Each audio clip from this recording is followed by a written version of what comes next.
చిన్న పిల్లి కూడా గదిలో బంధించి కొడితే తిరగబడుతుంది. అలాంటిది అమాయకులు కదా అని జనం జీవితాలతో ఆడుకుంటే ఊరుకుంటారా? అప్పటి వరకు సహనంతో భరిస్తూ వచ్చిన వాళ్ళు ఒక్కసారిగా విశ్వరూపం చూపిస్తారు. ఊహించని ఫలితం ఎదురవుతుంది. ఆ కుటుంబంలో కూడా అలాంటి ఘటనే జరిగింది. ప్రేమగా చూసుకుంటున్నారన్న జాలి కూడా లేకుండా తన వాళ్ళ ఉసురు తీసిన ఓ కంత్రికి ఎలాంటి గతి పట్టిందన్నదే ఇవాల్టి క్రైమ్ ఫ్యాక్టర్.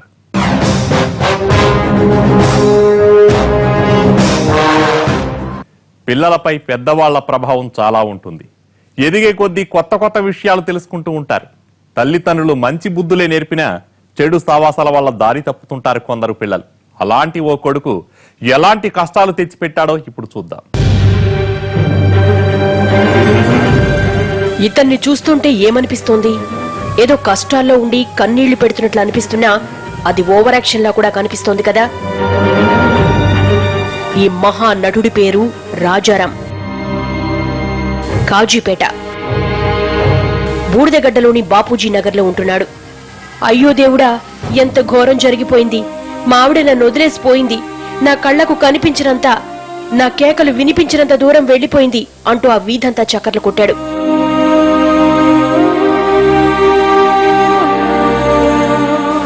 ఏమైపోయిందో అని ఇరుగు పొరుగు వాళ్ళు అతని ఇంటికెళ్లారు.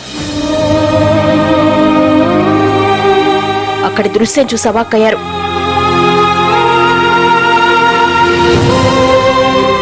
రాజారాం భార్య అనిత శవమే కనిపించింది.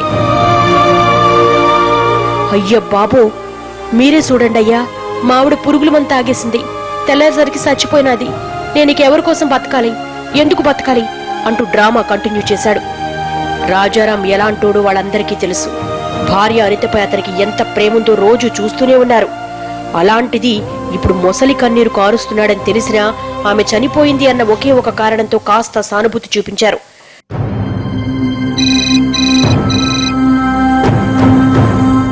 అనిత విషయం ఫోన్ కాల్ ద్వారా ఆమె పుట్టింటోళ్లకు తెలిసిందే.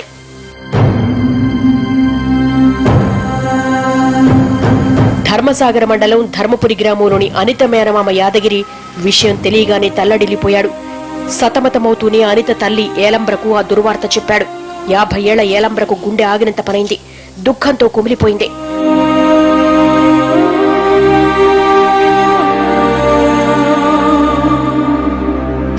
ఆడు ఇంతకింత అనుభవిస్తాడు, అది ఆత్మహత్య చేసేసుకుందా? నేను నమ్మాలా? అదంతా పిరికిదేం కాదు. ఎన్ని కట్టాలొచ్చినా భరిస్తూ వచ్చిందే తప్ప ఏనాడు సావు కోరుకోలేదు. కన్నీళ్లను దిగమింగుతూ బతికిందది.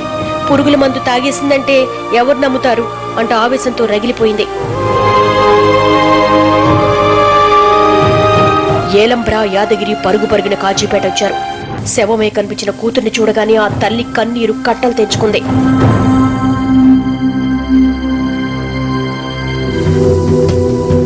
ఇతడు కొమరయ్య, దక్షిణ మధ్య రైల్వేలో అటెండర్.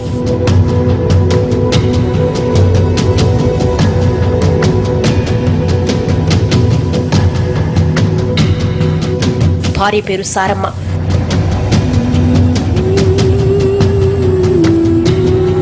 వీళ్ళకిద్దరు కొడుకులు. పెద్దోడు రాజారాం, చిన్నోడు రాజ్ కుమార్.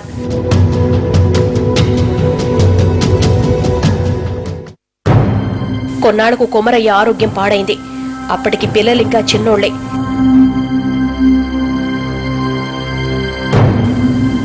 ఇల్లు కుటుంబం తప్ప మరో ప్రపంచం తెలియని అమాయకురాలామే. తనకేమైనా జరిగితే వాళ్ళ భవిష్యత్ ఏమవుతుందోనని కొమరయ్య బాధపడేవాడు. ఆ దిగులతోనే కన్ను మూశాడు.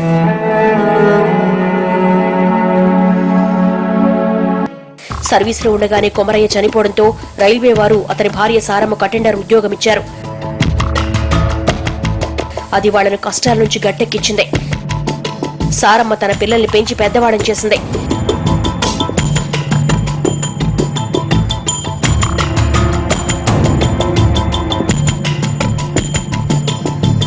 ఏ చెట్టుకైనా కాయలన్నీ ఒకేలా ఉండవు కదా. ఒకే తల్లి కడుపున పుట్టిన రాజారాం, రాజకుమార్ల తీరుతెన్నులు వేరువేరుగా ఉండేవి.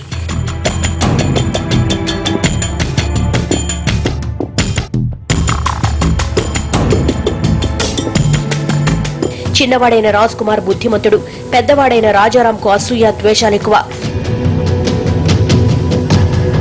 చీటికి మాటికి తల్లి తమ్ముడితో తగువులు పెట్టుకునేవాడు.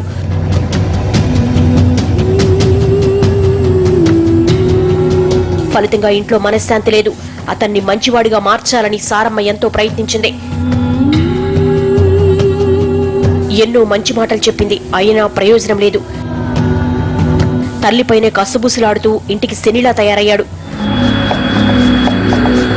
చదువు మీద శ్రద్ధ లేని రాజారాం ఆటో మెకానిక్ పనిచేసేవాడు.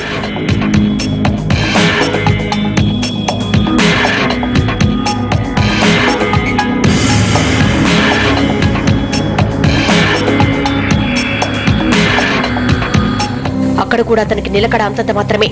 పని మీద ఆసక్తి లేదు, తప్పనిసరి చేస్తున్నాడు అంతే.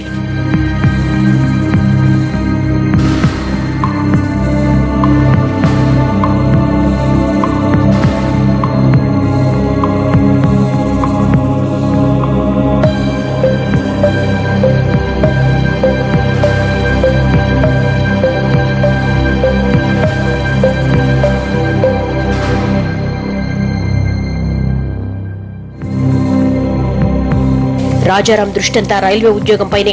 కేంద్ర ప్రభుత్వ కొలువు, జీతభత్యాలు బావుంటాయి. పాసులు, పీటీఓలు దొరుకుతాయి. వాటితో దేశంలో ఎక్కడికైనా ఫ్రీగా ప్రయాణం చేయొచ్చు. అమ్మలాగా చిన్న అటెండర్ ఉద్యోగం దొరికినా చాలు, జీవితం హాయిగా గడిచిపోతుంది.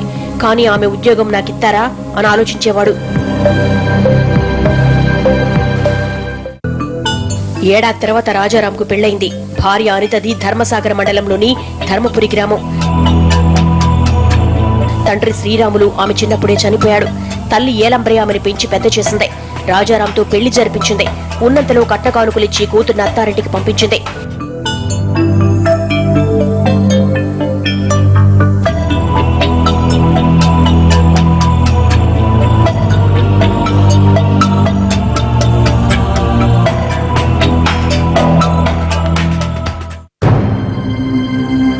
పెళ్లైన రాజారాం బుద్ధి మారలేదు. భార్యపై అదే పనిగా విసుక్కునేవాడు. చీటికి మాటికి ఆమెను వేధించేవాడు.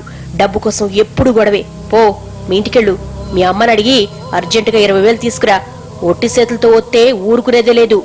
ఎల్లి ఆళ్ళ పీకల మీద కూర్చో, పైసలు గుంజుకునిరా అంటూ అనితను పుట్టింటికి పంపేవాడు.